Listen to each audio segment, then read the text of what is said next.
اسلام کی تاریخ قربانیوں سے مزین اور شہادتوں سے رنگین ہے۔ اسلامی سال کی انتہا حضرت ابراہیم اور اسماعیل کی قربانی سے اور سال کی ابتدا نواسۂ رسول جگر گوشہ بطول سیدنا امام حسین کی کربلا کے میدان میں اپنی اور اپنے پیاروں کی جان کا نذرانہ اللہ کی راہ میں پیش کرنے سے ہوتی ہے۔ رتبہ شہادت کیا ہے؟ دین اسلام میں شہادت کی اہمیت و فضیلت کیا ہے؟ شہادت کیوں پیش کی جاتی ہے اور شہید کون ہے؟ اس کا مقام اور منصب کتنا بلند ہے، یہ سب جاننا آج کی نسل نو کے لیے بہت ضروری ہے۔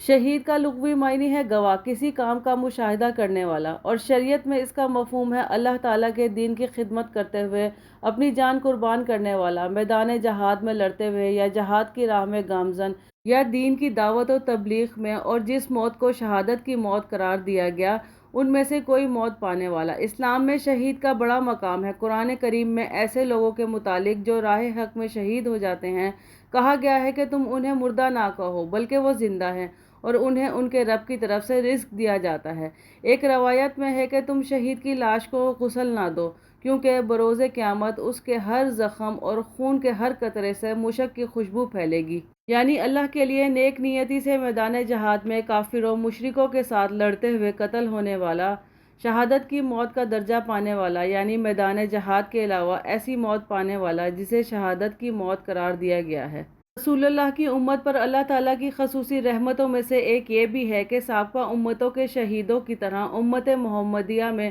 درجہ شہادت پر صرف اللہ کی راہ میں لڑتے ہوئے قتل ہونے والوں تک ہی محدود نہیں رکھا گیا بلکہ دوسروں کو بھی اس درجے پر فائز فرمایا گیا۔ ابو ہریرہ رضی اللہ عنہ سے روایت ہے کہ رسول اللہ نے فرمایا، تم اپنے مرنے والوں میں سے کسے شہید سمجھتے ہو؟ صحابہ کرام نے عرض کیا، اے اللہ کے رسول، جو اللہ کی راہ میں قتل کیا جاتا ہے۔ تو رسول اللہ نے ارشاد فرمایا، اگر ایسا ہو تو پھر تو میری امت کے شہید بہت کم ہوں گے۔ تو رسول اللہ نے ارشاد فرمایا، جو اللہ کی راہ میں قتل کیا گیا ہے وہ شہید ہے، اور جو اللہ کی راہ میں نکلا ہے اور معرکہ جہاد میں شامل ہوئے بغیر مر گیا ہے، یا جو اللہ کے دین کی کسی بھی خدمت میں نکلا ہے اور مر گیا ہے وہ بھی شہید ہے، اور جو طاعون کی بیماری سے مر گیا ہے وہ بھی شہید ہے، اور جو پیٹ کی بیماری سے مر گیا ہے وہ بھی شہید ہے۔ ابو ہریرہ رضی اللہ عنہ سے روایت ہے کہ رسول اللہ نے ارشاد فرمایا، شہید پانچ ہیں: مطعون اور پیٹ کی بیماری سے مرنے والا، اور ڈوب کر مرنے والا، اور ملبے میں دب کر مرنے والا، اور اللہ کی راہ میں شہید ہونے والا۔ مطعون طاعون کے مریض کو بھی کہا جاتا ہے، کسی تیز دھار آلے سے زخمی ہونے والے کو بھی، اور جنات کے حملے سے اندرونی طور پر زخمی ہونے والے کو بھی کہا جا سکتا ہے۔ ان کے سوا اور بھی بہت سی صورتیں ہیں جن میں شہادت کا ثواب ملتا ہے۔ فقہائے کرام نے کتب فقہ میں شہادت کی مزید صورتیں لکھی ہیں۔ ان میں سے 25 ہیں: جو ٹریولنگ کی حالت میں مر جائے، سل ایک بیماری ہے جس میں پھیپھڑوں میں زخم ہو جاتا ہے اور منہ سے خون آنے لگتا ہے کی بیماری میں مر جائے، سواری سے گر کر یا مرگی سے مرے، بخار میں مرے، مال اور جان اور اہل بیوی بچوں وغیرہ کسی حق میں بچانے میں قتل کیا گیا ہو، کسی درندے نے پھاڑ کھایا ہو، بادشاہ یعنی حاکم نے ظلماً قید کیا ہو یا مارا اور اسی سبب سے مر گیا ہو، کسی موذی تکلیف دینے والے جانور مثلاً سانپ وغیرہ کے کاٹنے سے مرا ہو، علم دین کی طلب میں مرا ہو، مؤذن کی طلب ثواب کے لیے اذان کہتا ہو، سچ بولنے والا تاجر جو اپنے مال بچوں کی کفالت کے لیے بھاگ دوڑ کرے، انہیں دین کے احکام پر چلائے اور انہیں حلال کھلائے، جو چاش کی نماز پڑھے اور ہر مہینے میں 3 روزے رکھے اور وطر کو سفر میں ترک نہ کرے، کفار سے مقابلے کے لیے سرحد پر گھوڑا باندھنے والا، جو ہر رات میں سورہ یاسین شریف پڑھے، جو باطہارت یعنی باوضو سویا اور مرا، جو نبی کریم صلی اللہ علیہ وآلہ وسلم پر 100 بار درود شریف پڑھے، سچے دل سے شہادت پانے کی دعا کرے، جو جمعے کے دن مرے، جو صبح کو اعوذ باللہ السمیع العلیم من الشیطان الرجیم 3 بار پڑھ کر سورہ حشر کی پچھلی 3 آیتیں پڑھیں، اللہ پاک 70,000 فرشتے مقرر فرمائے گا، اس کے لیے شام تک استغفار کریں، اور اگر اس دن مرا تو شہید مرا، اور جو شام کو کہے صبح تک کے لیے یہی بات ہے۔ خود رسول اللہ نے بھی مختلف مواقع اور متعدد مقامات پر شہادت کی فضیلت اور شہید کی عظمت کو بیان کیا ہے۔ آپ صلی اللہ علیہ وآلہ وسلم نے فرمایا، جو شخص بھی مرتا ہے اللہ کے ہاں اسے اتنی خیر ملتی ہے کہ وہ پھر دنیا کی طرف لوٹ کر جانے کو پسند نہیں کرتا،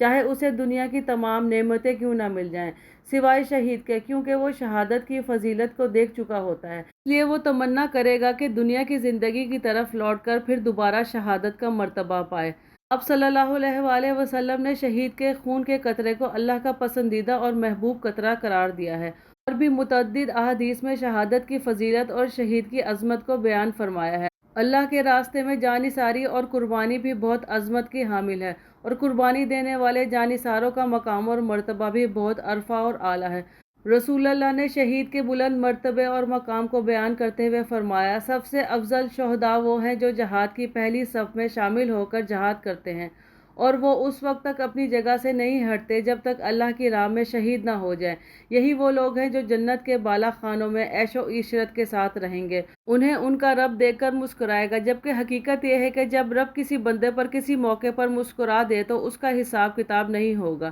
آپ صلی اللہ علیہ وآلہ وسلم نے فرمایا، شہید کے لیے اللہ کے پاس 7 انعامات ہیں۔ خون کی دھار بہتے ہی اس کی مغفرت کر دی جاتی ہے، وہ اپنا ٹھکانہ جنت میں دیکھ لیتا ہے، اسے ایمان کی پوشاک پہنا دی جاتی ہے، حور العین میں بہترین سے اس کا نکاح کر دیا جاتا ہے، عذاب قبر سے اسے محفوظ کر دیا جاتا ہے، بڑی گھبراہٹ سے اسے محفوظ کر دیا جاتا ہے، اس کے سر پر وقار کا تاج سجایا جاتا ہے، اس تاج کا یاقوت دنیا سے زیادہ قیمتی ہوتا ہے، اور اس کے خاندان کے 70 افراد کے حق میں اس کی شفاعت قبول کی جاتی ہے۔